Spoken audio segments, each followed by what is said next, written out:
There are people who, I know if you're pro-marriage or not, but I'm asking, are you pro-marriage or are you get rich first before I get married?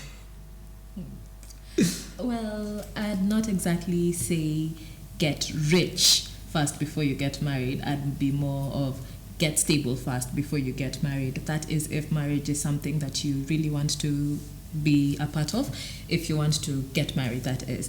Because you have to be a fully functional adult to get into any type of relationship, right? It's never that, like, if you want to get married, you can't be like half a shoe. You have to be a full shoe to get another full shoe so that you make a pair, right? So I feel like you need to be stable. If you wait to be rich, I mean, rich has different definitions to everybody. Maybe you're waiting to be a multi-billionaire, so you may never get married if you're waiting to be rich. What about you, Mungai?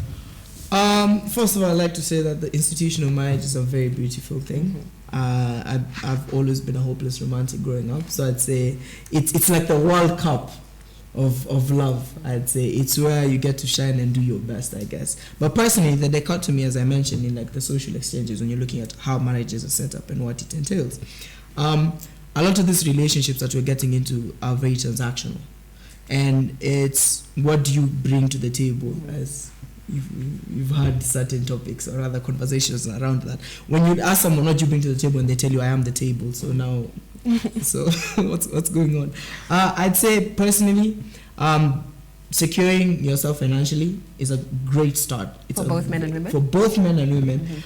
I'd say more towards the men, obviously, because when you're understanding even gender roles, for the man you're supposed to provide and protect.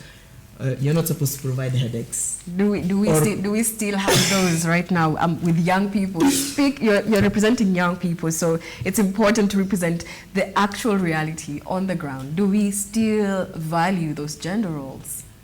If you're looking at the institution of marriage, it's very traditional, and those gender roles are traditional in the sense.